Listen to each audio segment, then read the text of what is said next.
nós teremos perguntas da plateia. E, novamente, vamos seguir o ritual, vamos sortear qual chapa receberá a primeira pergunta. Em seguida, nós sortearemos da caixa da chapa respectiva a pergunta, o nome de quem fará a pergunta, ok? Então, primeiro as chapas aí. Aí esse está ali. Debate Guel. Debate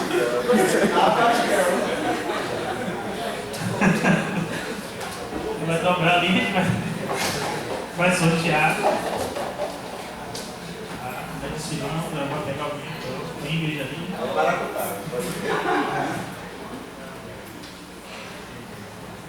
Chapa 1. A chapa 1 será a primeira chapa a responder uma pergunta da plateia. E aí Raíssa vai pegar ali a urna eletrônica da chapa 1 e vai tirar a pergunta. A pessoa que vai fazer a pergunta, melhor. O microfone sem fio?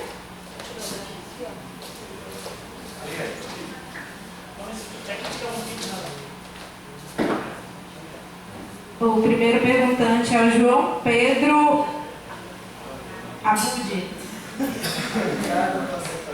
João Pedro. Pronto. João Pedro, por favor, só para a gente perceber que está fazendo a pergunta, se puder levantar. A pergunta direcionada para a chapa 1, pode fazer. Na pergunta, no caso, vai para as duas chapas, na verdade. É que temos vários grupos de extensão, temos o Show da Química, temos o projeto Francisco da compostagem, temos também PIBID, temos Empresa Júnior, e queremos saber, todos nós, na verdade, o que vocês fariam para melhorar o auxílio da diretoria para com os grupos de extensão, para com o PIBID. Porque, por exemplo, o Show da Química há 13 anos trabalha e precisamos de um laboratório, por exemplo, para trabalhar. Temos a gente, mas precisamos de um laboratório para trabalhar e não temos laboratório. A gente usa mais a boa vontade de alguns membros que fazem ser para poder trabalhar no laboratório, trabalhar experimentos, novos experimentos. E precisamos disso para trabalhar novos experimentos para apresentar e assim projetar mais a Mickey. A gente precisa saber o que vocês... Muito obrigado. Apesar do anseio que as duas chapas respondam, apenas a chapa 1 vai responder a pergunta. Okay? Se cair seu nome de novo para a chapa 2, vai fazer a pergunta tranquilamente. Mas agora a chapa 1 tem até 4 minutos para responder essa pergunta. Bom, os projetos de extensão, primeiro que nós temos 3 projetos de extensão permanentes. O Show da Química, a Olimpíada Baiana de Química e a Compostagem Francisco, nesse momento. Além disso, é porque a Atmos Júnior, a empresa Atmos Júnior, ela tem CNPJ. É diferente, não é um projeto de extensão, é um projeto de empreendedorismo. Mas que ele também tem o seu status e vai ser, e é tratado da mesma maneira. Só não é da mesma maneira porque é outra atividade, entendeu? Bom, o Show da Química tem tido, em 2008, nós fizemos um acordo com o COFIC e trouxemos vários recursos para o curso de graduação, inclusive para 2 projetos de extensão que existiam, Show da Química e a Olimpíada Baiana de Química.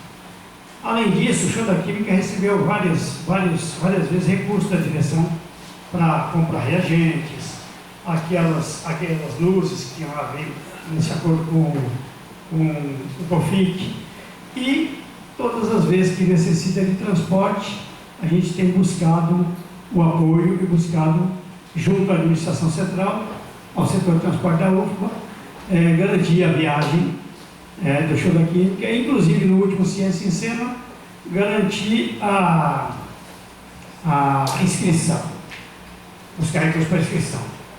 A professora Bárbara, daqui a pouco eu vou pedir para ela ajudar a responder, já que eu citei o Ciência em Cena, que é uma atividade que o Show da Química fez e ela coordenou aqui na UFBA. Bom, um dos problemas, sim, a outra questão é que também, além desses equipamentos, vocês estão recebendo agora uma balança eletrônica, foi uma solicitação que vocês fizeram.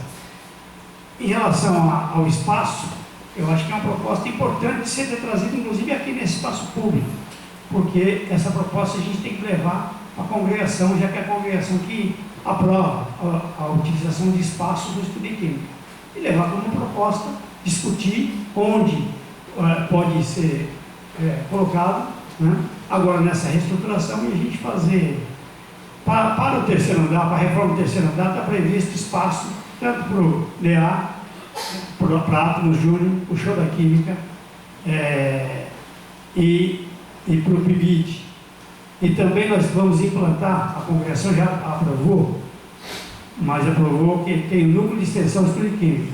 Nós precisamos implantar a coordenação do núcleo de extensão, inclusive solicitando o estagiário na Proeste, para que essas atividades de extensão tomem corpo agora de uma maneira mais ativa no estudo de química. Inclusive a questão de prestação de serviços à sociedade, à comunidade.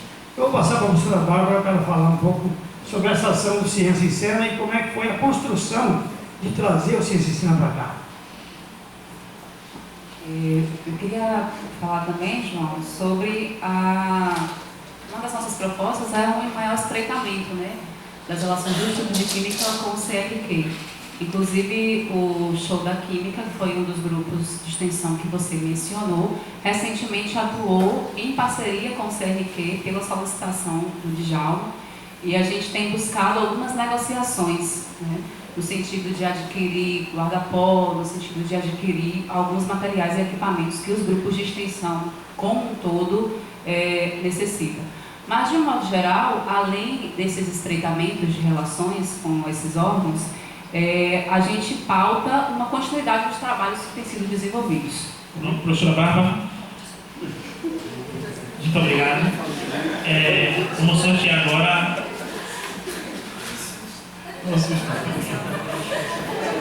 Quem vai perguntar para a chapa 2? Professora Soraya Lobo. Professora Soraya Lobo. Está ali escondidinho. Professora, a senhora tem 1 minuto para fazer a pergunta.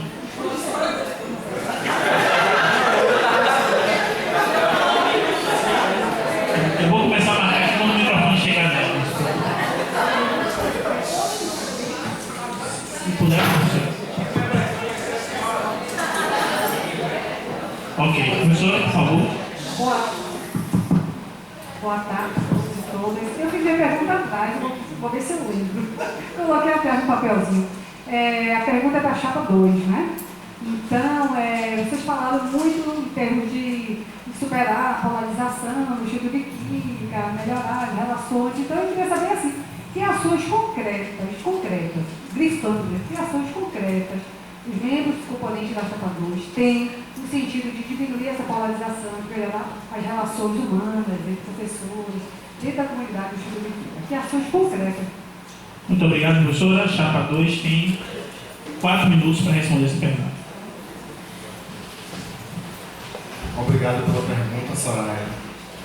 Eu acho que o começo do trabalho, né, de todo o trabalho que visa desenvolvimento humano, começa pelo diálogo. O que acontece hoje no nosso instituto? Os espaços de diálogo, eles não existem mais, né? Então, esse diálogo perpassa por todas as áreas. Então, a nossa proposta como chapa é que todas as nossas ações elas sejam pautadas num diálogo contínuo com professores, estudantes e técnicos administrativos. A gente sabe que a partir do momento em que surge o diálogo saudável, né, em que as soluções sejam buscadas com foco não na satisfação dos interesses pessoais, mas dos interesses da unidade, com o instituto, né, do ambiente humano em que a gente vive, então naturalmente começam a surgir propostas, ideias que vão contribuir para a construção, né? Você é uma das pessoas, por exemplo, vou citar ela, porque eu e Soraya temos esse espaço de diálogo, né? É nosso costume, ou ela vai na minha sala, ou eu vou na porta da sala dela e a gente bate altos papos, coisa que poderia estar mais universalizado, ou seja, você mesmo é uma das pessoas que se queixa que os professores não conversam mais dentro do departamento, né? Não existe conversas entre os professores interdepartamentais, né? E como atual membro do NDE, eu tenho visto que isso tem uma repercussão muito ruim, né? Muitas vezes o professor do departamento de Físico-Química, ele não entende determinadas conduções dadas às disciplinas do professor do departamento de Química Geral e Inorgânica, porque não existe diálogo, né?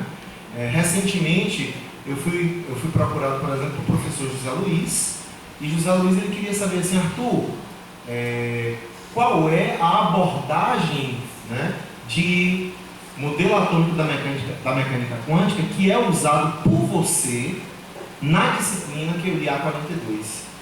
Isso partiu de uma ação individual de José Luiz, mas se houvesse um diálogo, né, interdepartamental, talvez não fosse necessário que o professor viesse com essa ideia para entender qual é a preconcepção que se trabalha em QIA 42, para ele saber como conduzir o trabalho dele, embora seja uma ação completamente saudável. Eu acho que essa é uma ação que precisa ser ampliada, né? E a nossa proposta como chapa para essa gestão é que esse diálogo ele seja permanente em todas as instâncias. E esse diálogo, Pedro, vai existir também com as ações de extensão, tal como o Show da Química. Talvez vocês não saibam, porque vocês são novinhos, mas eu fui parte do Show da Química. Contribuiu para a minha formação, né? Foi onde eu tive a oportunidade de conciliar o meu lado artístico, um tanto reprimido pela química, né, com as minhas tendências naturais para a arte, para a comunicação. Então, eu acho que é um trabalho válido. Sei que a professora Bárbara tem feito um trabalho excelente com vocês, mas se nos for dada a oportunidade de assumir a próxima gestão, esse diálogo vai ser ampliado e as necessidades vão ser atendidas. Tudo é uma questão de diálogo. O que não pode é você fazer cara feia, se fechar dentro de sua porta e não dialogar com quem está do lado, porque o ser humano é mais importante. Muito obrigado, professor. Vamos agora sortear uma outra pergunta para a chapa 1. Fácil. Tássio Magno. O microfone vai chegar lá em Tássio, que vai ter 1 minuto para fazer a pergunta para a chapa 1.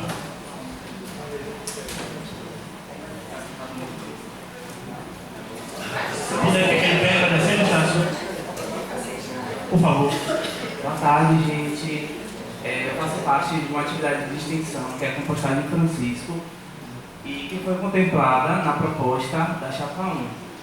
E eu gostaria de saber se, devido a essa reforma do anexo que está sendo proposto, o que é que vai acontecer com a compostagem Francisco, tendo em vista que a compostagem Francisco utiliza esse anexo. Muito obrigado. Obrigado, Tássio. A chapa 1 tem 4 minutos para responder essa pergunta.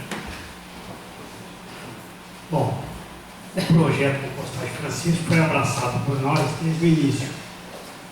E eu parabenizo a professora Zenes por isso. Na congregação ele não foi unanimidade em aprová-lo, porque parecia que ia ficar só fazendo uma coisa, um procedimento, como se fosse uma indústria que pega um processo e faz aquele processo só o tempo todo.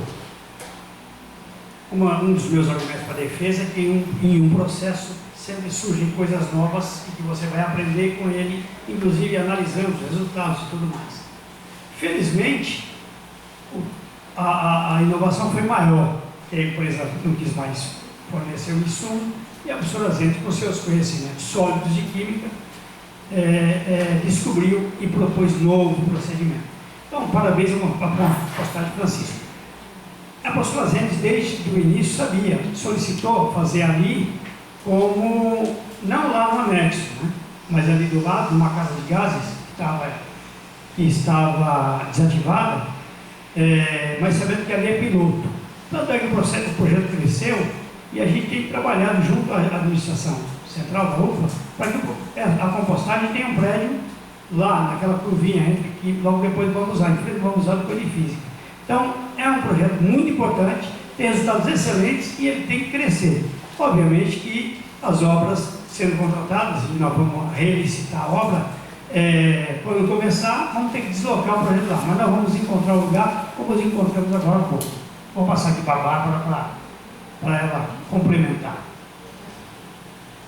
É isso, tá? Como o senhor falou, o pensamento é realocar, até porque a gente tem discutido muito sobre o Compostagem Francisco e como que criou um ambiente agradável nesse espaço que desde o início, né, o professor Arthur comentou como um ambiente insalubre, não só no sentido químico mesmo, mas no sentido das relações humanas. E o espaço de convivência que foi criado pela Compostagem Francisco é fundamental.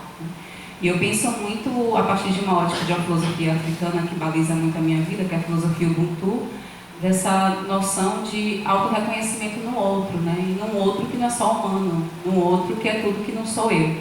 Então, o cuidado com a natureza, o cuidado com os resíduos, né? O cuidado com a instituição, porque a Compostagem Francisco pensa na universidade como um todo, inclusive nos resíduos para além da universidade, né? Já tem tido diálogos com shoppings.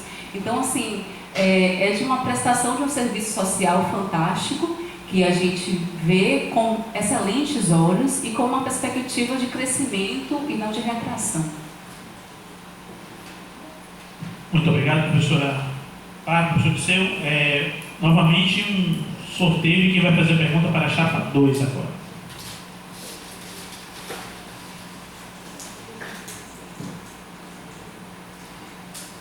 Gabriel Gomes e Dominique Galvão. A pergunta é dupla?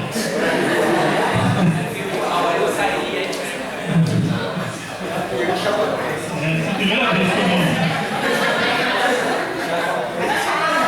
a dupla tem 1 minuto para fazer, como nós queremos. Boa tarde. A minha pergunta para a chapa 2 é assim, muito tem se discutido a respeito de uma possibilidade na pós-graduação da suspensão de bolsas para alunos que estejam fazendo a segunda habilitação. Eu queria saber de vocês, dos senhores, qual a opinião a respeito dessa possibilidade e, caso seja a favor, qual o motivo, qual o embasamento? Vocês têm 4 minutos. Gabriel, essa deliberação vem diretamente da pós-graduação, tá? Então é decidido diretamente no colegiado. E, como você deve saber, eu sou filho da casa, tá? Eu fiz o doutorado aqui e hoje eu sou professor. E dentro dessa perspectiva, na época que eu comecei a fazer o meu mestrado, eu fiz essas possibilidades de estar fazendo a minha pós-graduação e complementando, tá, a minha formação como licenciado. Então, eu vejo como sadio. Só que acontece que você tem um colegiado, inclusive os alunos têm a participação. Então, vocês também têm que intensificar a proposta de vocês, né, em relação a essa situação que a pós-graduação está fazendo em relação a esse tipo de indagação, né, da intervenção em relação a proibição de fazer a segunda habilitação enquanto o aluno estiver fazendo algum tipo de situação. E eu vou passar para o Arthur, né? Então, meu ponto de vista é que deve ser feito, né? O aluno pode permanecer fazendo a segunda habilitação dentro do curso de pós-graduação. Renan já disse que essa não é uma proposta da chapa, é uma questão interna da pós-graduação, mas eu queria tranquilizar os corações dos estudantes que estão nessa situação. Essa medida foi pensada como uma medida emergencial diante do fato de que na nossa última reunião de colegiado de pós-graduação, eu faço parte também do colegiado de pós-graduação, havia a perspectiva de estudantes ficarem sem bolsa, certo? Então, foi levantada a possibilidade de chamar para diálogo os estudantes que estavam com bolsa e que estavam fazendo uma segunda habilitação. Não porque é proibido fazer segunda habilitação, mas porque os estudantes bolsistas assinam um termo de responsabilidade, dizendo que estão recebendo a bolsa, cientes de que não podem desenvolver outra atividade e que os recursos da bolsa são para garantir que o estudante cumpra as atividades de pós-graduação. Então, inclusive na própria reunião foi discutido de que existem casos que isso deveria ser debatido maior, não foi tomada nenhuma decisão na reunião, né? Então eu estou trazendo aqui para... talvez eu não deva nem estar fazendo isso aqui, mas eu estou trazendo que eu acho que é um assunto que os estudantes está incomodando muito os estudantes, certo? Mas o que houve foi uma ação rápida, imediata, dos coordenadores da atual pós-graduação, que foram diretamente à Pró-Reitoria, conseguiram bolsas para suprir todos os estudantes que estavam sem bolsas desde a seleção anterior. Então, essa perspectiva já não existe mais. Seria a gente discutir uma coisa que agora que não tem nem mais o porquê de ser discutido, porque agora nós estamos numa situação de normalidade na distribuição de bolsas. Os estudantes que ainda não foram contemplados serão contemplados agora na entrada do mês. Ok? Então eu queria esclarecer isso, que era uma medida temporária, uma medida na tentativa de preservar aquele estudante que, estando fazendo apenas a pós-graduação, não tivesse nenhum outro comprometimento com outra atividade. Mas isso não vai se realizar, ok? Muito obrigado, professor Arthur. O senhor ainda falar mais alguma coisa? Vamos agora ao sorteio da próxima pergunta, nesse caso para a chapa 1.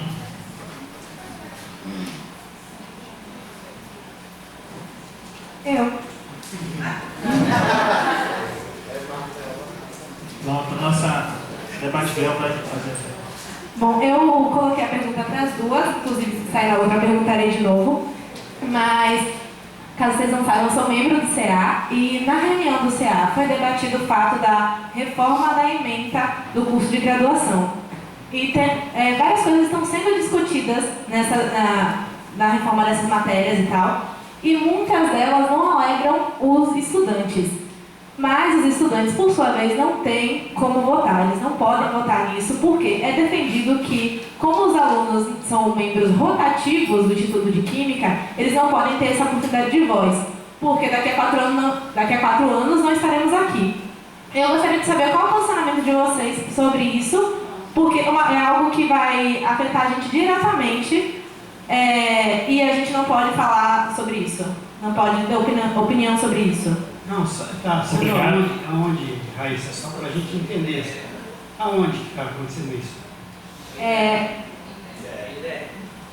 No IDE. Pronto. 4 minutos para responder. Não, na verdade, eu não acredito que está sendo discutido no NDE. NDE, atualmente, a professora Lourdes é a presidente, o professor Arthur disse que faz parte. Eu fiz parte do primeiro NDE. Ainda estava como pró-reitor, mas porque a gente, por causa da avaliação, colocava o NDE como uma coisa importante nas nossas notas. Os nossos cursos todos têm nota 4, de 1 a 5, nas últimas avaliações. O que o NDE está fazendo é uma discussão sobre uma reestruturação curricular, mas não está fazendo uma reestruturação curricular. Está discutindo quais são o que é pré-requisito, o que seria importante ser pré-requisito de uma disciplina para outra. Por exemplo, que é o I-138, que tem aqui pré-requisitos, o que é que deveria ser tratado antes. Então, para se discutir reforma nas emendas ou no conteúdo programático, que vai ser, vem a seguir, isso tem que ser um projeto político-pedagógico, tem que ser aprovado no colegiado, do colegiado tem que ser aprovado na congregação, e a congregação encaminhar para o Conselho Acadêmico de Ensino. Então, qualquer alteração de emenda só é aprovada no Conselho Acadêmico de Ensino.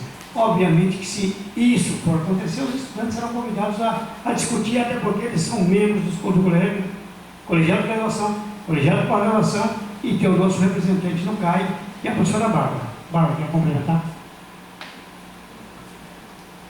Então, Mário, tenho concordância com o que você fala no sentido da participação coletiva, né? Inclusive, sendo uma pessoa que vem de uma tradição do ensino de química e tem algumas discussões acerca das concepções pedagógicas, pensar um PPC, ele precisa ser pensado coletivamente, mesmo existindo um núcleo docente estruturante.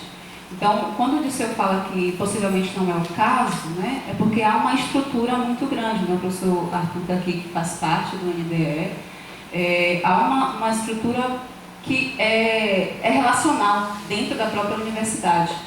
Eu, por exemplo, no CAI faço parte, né, agora eu estou de licença adotante, faço parte justamente da comissão de APCN, que é uma comissão que aprova cursos novos, emendas, enfim, toda essa questão relacionada às reformulações e novidades curriculares.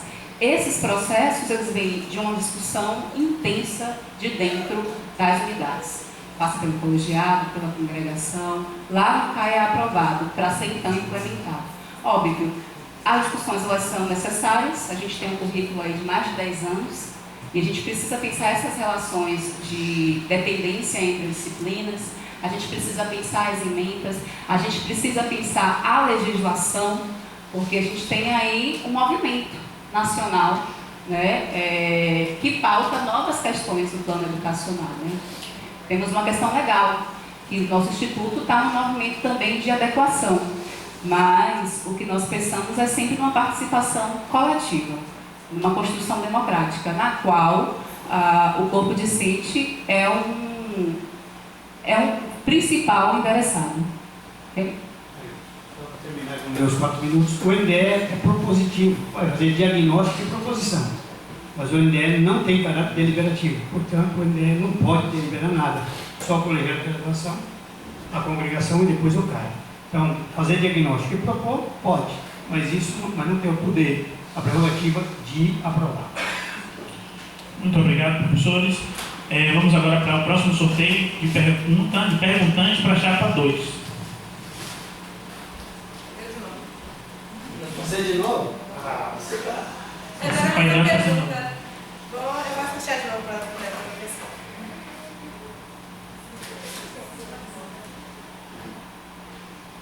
Pedro Agude.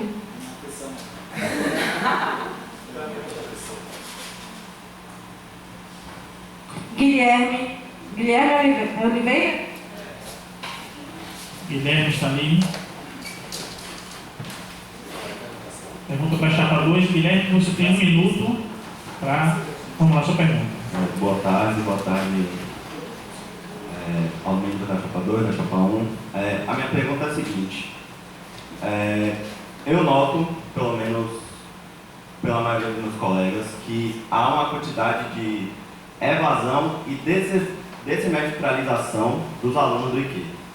E isso eu tomo como base principalmente no meu semestre, que, se eu não me engano, se tiver 2 alunos semestralizados é muito, e que boa parte da turma não está mais presente no curso.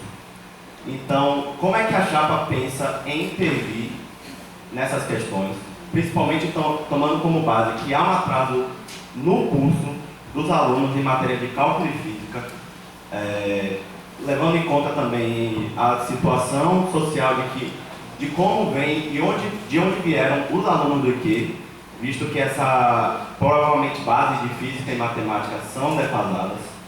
E como é que a chapa propõe a questão da evasão, de saída dos discentes e a dessemestralização dos mesmos?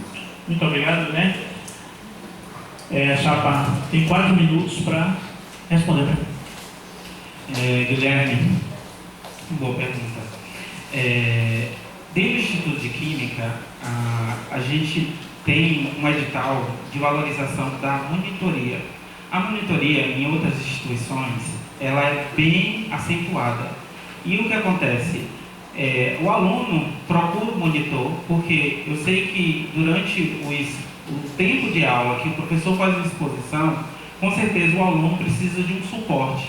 Então, depois daquele horário, então o aluno tem que procurar algum mecanismo para poder condicionar esse aprendizado dele. E aí, o que ocorre? O aluno, dentro de algumas instituições, eles têm os espaços para a monitoria. Então, provavelmente, a matemática, eu vejo muito na página deles que eles dão curso de nivelamento, eles devem ter monitores, a qual vocês podem buscar para suprir a necessidade relacionada a esse aprendizado que falta, tá? Dentro do nosso Instituto de Química, né, nós não temos um espaço reservado para os monitores. Nós temos alguns monitores, mas para algumas disciplinas, e eu vejo a monitoria como algo benéfico, né, que os alunos que têm um bom desempenho em relação às disciplinas, que pode dar suporte a outros, acabe valorizando isso para que os que chegam possam estar usufruindo diretamente. Além do monitor, nós professores colocamos nos nossos planos de trabalho também essa parte de poder acompanhar o aluno, entendeu? Tirar a dúvida do aluno. Dentro do colegiado, eu sei que existe uma discussão para que os alunos também tenham uma orientação de professores, para que eles vejam quais são as disciplinas e disputa com aquele direcionador em relação às disciplinas que ele deve cursar para poder nutrir essa situação. Você está vendo que são vários mecanismos que nós temos que podemos buscar vocês de modo geral para poder verificar essa situação, né? Até mesmo para poder não ficar tão retido, principalmente nas disciplinas de cálculo a qual você falou. E eu vou passar para o Arthur, que ele tem uma complementação sobre algumas informações. Eu queria dizer também que, caso nossa chapa seja a chapa eleita, essa questão ela faz parte de nossas preocupações, né? E já estão na preocupação também da atual gestão, e é por isso que existe um NDE discutindo essas questões, que talvez aí, não sei como chegou para os estudantes isso, né? O NDE, de forma propositiva, tem avaliado, inclusive com diálogo com alguns estudantes, quais as dificuldades que vocês têm encontrado, quais aquelas dificuldades que nós também como professores identificamos e como tentar sanar para que a gente tenha um currículo mais fluido, né? Então, obviamente, se a nossa chapa ela foi eleita, ela vai continuar intensificando esforços no sentido de ampliar essas discussões e propor soluções, né? Aumentar também o diálogo com o corpo docente, fortalecer o contato entre o colegiado de graduação e o corpo docente no sentido também de identificar esses problemas e propor soluções para resolvê-los.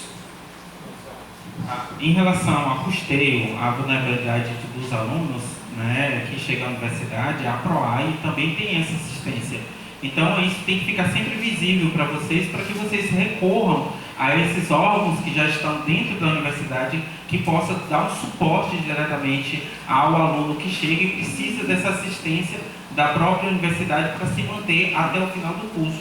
Porque é uma ação muito boa que a universidade vem fazendo, é um crescimento, né? Vocês podem ver que a universidade criou o CUSUFBA, né? Professor Renan.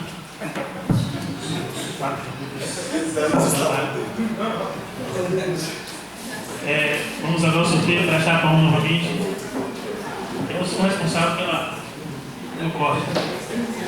Guilherme também para a chapa 1.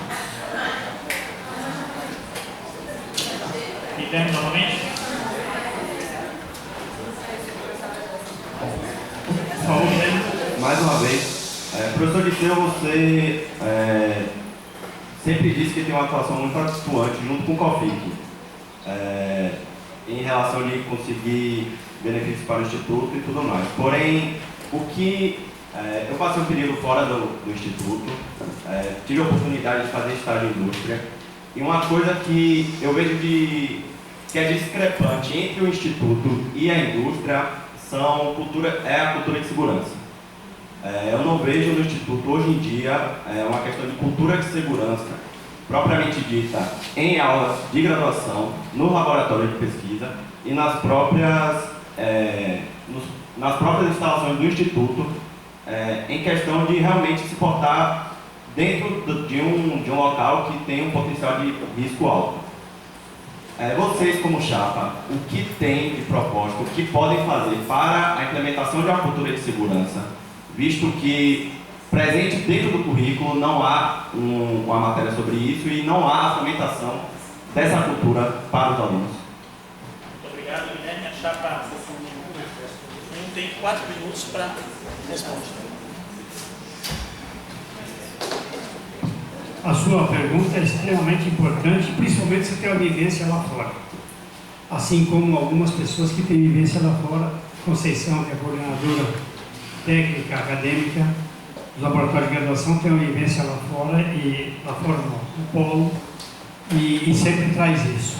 Em relação ao laboratório de graduação, está aprovado, nós temos o regulamento de como se comportar e como usar os laboratórios.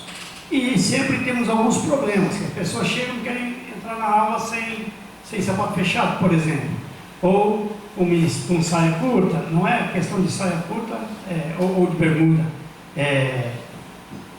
porque isso na indústria não acontece. Quando a gente faz uma visita na Braskem, por exemplo, se alguma professora, a gente já foi, aluno, professora, chega na Braskem, a gente não volta, mas se ele tiver de sandália, a gente não volta. Eles oferecem, olha, coloque aqui a bota, né? E aí a pessoa coloca, porque ele vai voltar de lá para cá e perder a visita. Então, isso tem acontecido ali um pouco nos nossos laboratórios. Então é necessário discutir e trazendo de vocês, a gente fazer a discussão no Instituto de Química em relação à segurança. Como se comportar em todos os laboratórios. E que todo mundo tome consciência. Porque qualquer medida, não adianta você querer fazer uma medida impositiva. Né? O Programa de Saúde e Segurança do Meio Ambiente, o professor Rafael implantou, e a gente teve várias discussões, inclusive trazendo pessoas do polo, de algumas empresas do polo, a Braskem inclusive, com nossos ex-alunos, e fizemos todo um trabalho, mas isso é necessário ser constante. Em relação à disciplina de segurança, o professor Pimentel tem a disciplina de segurança. Não sei se você ainda não fez, mas existe disciplina de segurança do estudo de química. Agora, é necessário a gente colocar nos corações e mentes das pessoas da nossa comunidade que segurança e saúde é extremamente importante.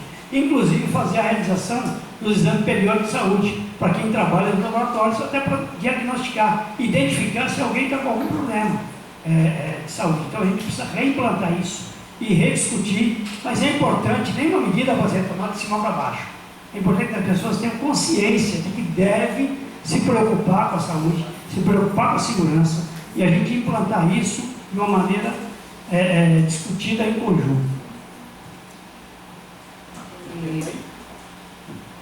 Eu só queria complementar, Guilherme, que falando um pouco dessa questão histórica, né?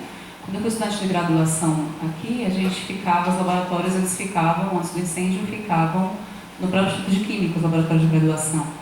E não existia uma dinâmica de autogestão do corpo técnico, que eu acho fantástica. Acho que sim, a gente pode dizer que houve algo de positivo, né, de toda essa desgraça que a gente vivenciou estrutural de 2009 para cá.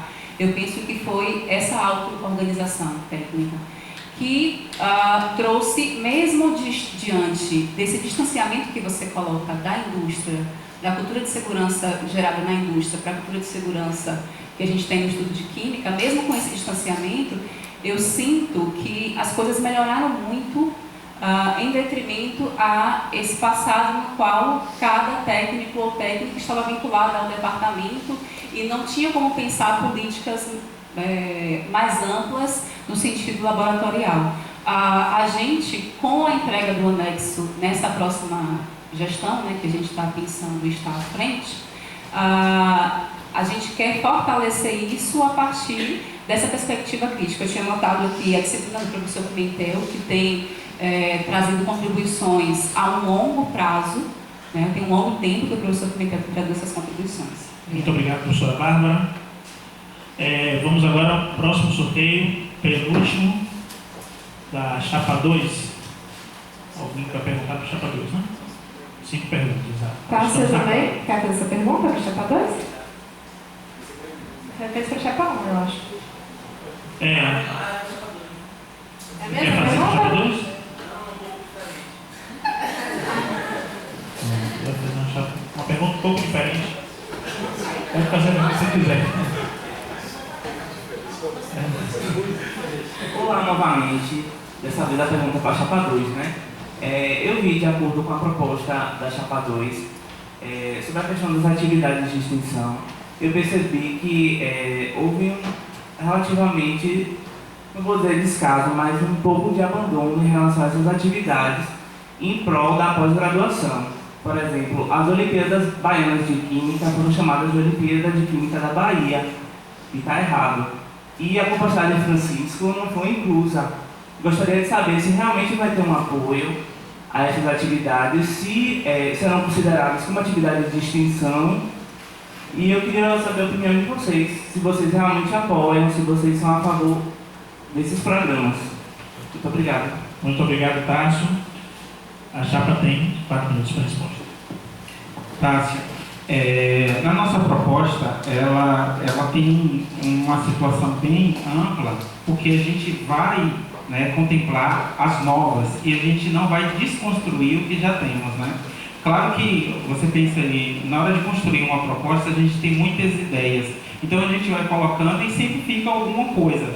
Eu entendo que possa ser que eu não coloquei, né, nós aqui não colocamos de modo geral a compostagem, tá? Mas vai ficar, né, como uma proposta para manter a compostagem, né, no plano de extensão e propor novas, porque a ideia da gente é a participação de toda a comunidade, não só o professor, mas também o técnico. Inclusive, foi feito recentemente com a proposta de um técnico do nosso corpo, né, administrativo, um curso para os professores recém-contratados, falando sobre a importância, né, da parte administrativa, né, os direitos, os deveres. Então, tudo isso também acaba agregando diretamente para a instituição, não só como o professor, mas também o técnico, valorizando dentro dessa ideia da extensão, de que a gente possa construir uma unidade unificada. E vocês também propondo, né, a gente tem a parte, que eu posso dizer, uma central analítica que pode dar um suporte muito grande, não só para os alunos, para desenvolver as pesquisas dele, mas também para a comunidade. Isso favorecendo aí a extensão universitária, além dos muros da nossa universidade, né? Podendo fazer com que também os alunos que saem diretamente para a indústria, para seus trabalhos, eles possam voltar também fazendo cursos de capacitação para que eles possam se atualizar em cima de vários temas de química, porque a química ela se moderniza, né? Termos, né? Situações adversas de cada uma das áreas, e a gente tenta fazer com que isso seja verdade, essa extensão além da universidade. O Arthur quer completar com alguma coisa? Eu só queria reforçar isso.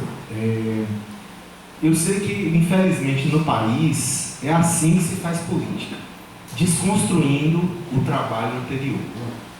Em nenhum momento nós estamos aqui para dizer que o trabalho de gestão, das gestões anteriores, ela foi ruim, ela é ruim, ela não presta, ela vai ser desmanchada. E a iniciativa da Compostagem Francisco foi uma das mais belas iniciativas na área de extensão, que partiu da professora Zenes e que foi abraçada pelo Instituto de Química. Então, eu quero que fique claro para todo mundo que quando a gente fala em renovar, a gente não está falando em destruir, mas a gente está falando em construir sempre crescente. Só, já que a gente tem 4 minutos, uma coisa que nós podemos pensar para o futuro é que podemos ter a extensão também para o ensino médio. Então, a gente teve uma redução bastante em relação às nossas matrículas, porque os alunos eles têm que visualizar os cursos, inclusive o curso de Química. O curso de Química acaba sendo um último curso ou um curso que as pessoas podem estar se matriculando. E mostrar que a Química ela é forte, né? Um país que não desenvolve Química, ela não consegue ter anseios em outras áreas, porque a gente é uma ciência básica. A gente é base para a farmácia, para a indústria. Então, valorizar bastante essa parte da extensão dentro das escolas de ensino médio, para poder trazer o aluno também, né, valorizar esse aluno para dentro da universidade, que ele entenda que a universidade é um campo muito maior do que eles pensam em relação à ciência química. Muito obrigado, professores. Vamos agora ao sorteio da última pergunta da plateia para a chapa 1. Opa, já foi. Temos uma última pergunta para a chapa 2? Veja aí não tem mais da chapa 1. Se tiver da chapa 2, tem 5 perguntas. Ingrid Perdigão. Ingrid Perdigão.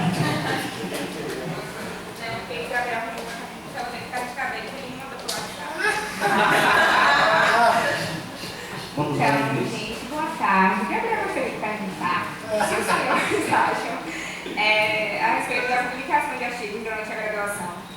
ser um critério de favorecimento no ingresso da pós, sendo que sabemos que uma grande parte dos artigos publicados da graduação são escritos pelos orientadores e praticamente todos vêm de analítica. Bom, chapa 2 tem 4 minutos para responder essa pergunta.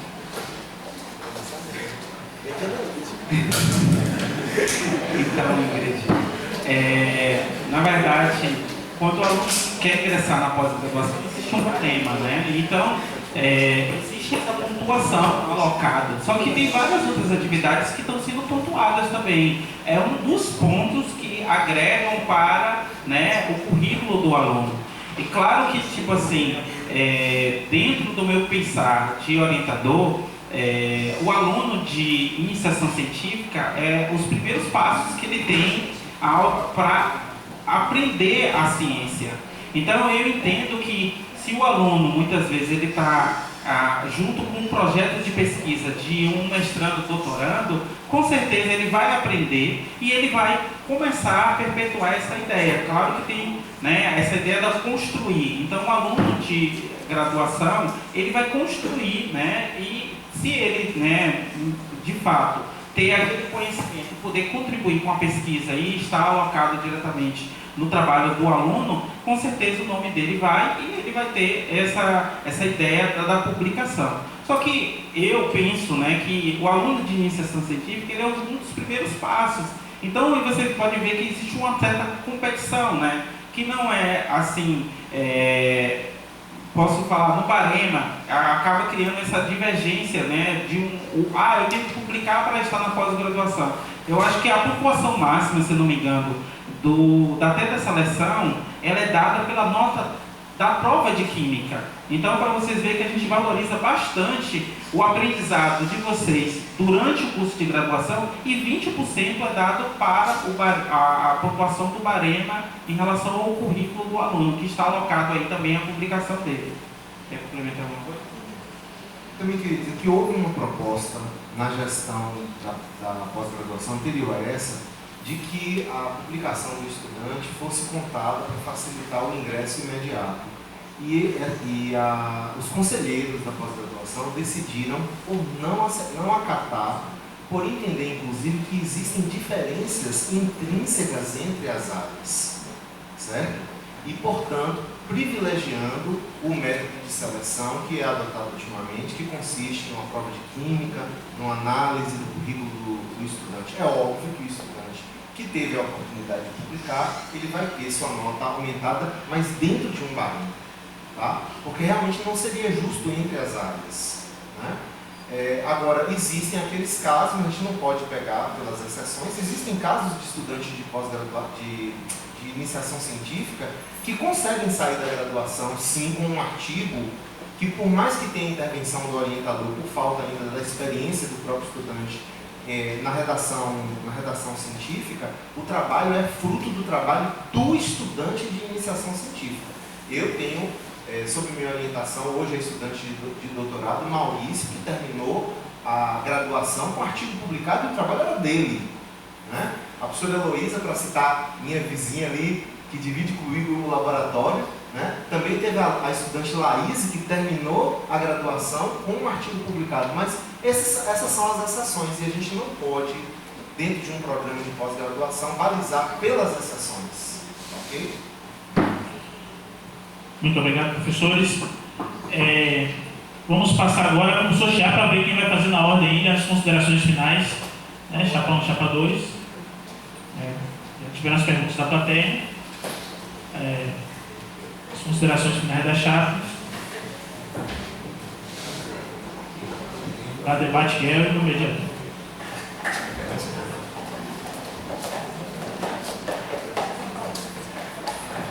Vamos lá, o sorteio ali. Nosso jovem ali. Chapa 1 tem 10 minutos para as suas considerações finais. Bom, em primeiro lugar, quero agradecer a presença de todos e todas no debate. Eu acho que é sempre importante a gente fazer os debates, agradecer e cumprimentar o professor Arthur, o professor Renato, o professor Martins, que conduziu, cumprimentar a minha companheira Bárbara, a nossa debategueira, a Isa. Quero dizer que a gente constrói ouvindo, constrói discutindo, ouvindo as pessoas, levando em consideração e debatendo as ideias. É necessário, como eu já disse em algumas passadas em sala de aula, que a gente deve administrar botando o ouvido no chão. Não vai botar o ouvido no chão, como diz os sindicatos, no chão de fábrica, é necessário que tenha ruído, é necessário que a comunidade faça barulho, para que a gente possa ouvir o ruído e, portanto, ouvir as demandas, ouvir quais são as propostas, porque todo mundo pode e deve fazer proposta, todos os professores, todos os técnicos, todos os estudantes, e trazer as suas preocupações, seus anseios para a gente fazer a discussão. E, caso alguma proposta esteja incomodando, ela deve ser discutida e aprovada nos órgãos de deliberação coletiva. Então, acredito que a gente faz. Todo mundo que procura o diretor, que procurou na diretoria, é recebido e conversa a qualquer momento. Não tem um momento que eu digo agora não posso. Só tem tido um momento que é exatamente próximo do horário da minha aula, que eu ainda estou dando uma repassada, uma revisada geral, e digo, não pode ser depois, pode ser amanhã, pode ser daqui a pouco. Mas tirando isso, o professor Marcos Malta, e meu companheiro de chapa, meu companheiro de direção nesse tempo todo, está aí para atestar ou para negar o que eu tenho falado. Eu acho que é importante as proposições. O Tiago, por exemplo, citado aqui pelo Renan, inclusive a sua atividade, o Tiago propôs, por estar trabalhando no setor e as pessoas tinham muita dificuldade de compreensão sobre promoção profissional, progressão profissional, os trâmites administrativos, propôs fazer um curso, oferecer um curso, ofertar um curso para os novos técnicos e professores que vieram. O professor Renan, inclusive, fez o curso. Foi prontamente abraçada a iniciativa. Então, as iniciativas de cada um, de todos da comunidade que vierem, são importantes e serão e continuarão a ser, ter o apoio da direção, caso a nossa chapa seja eleita.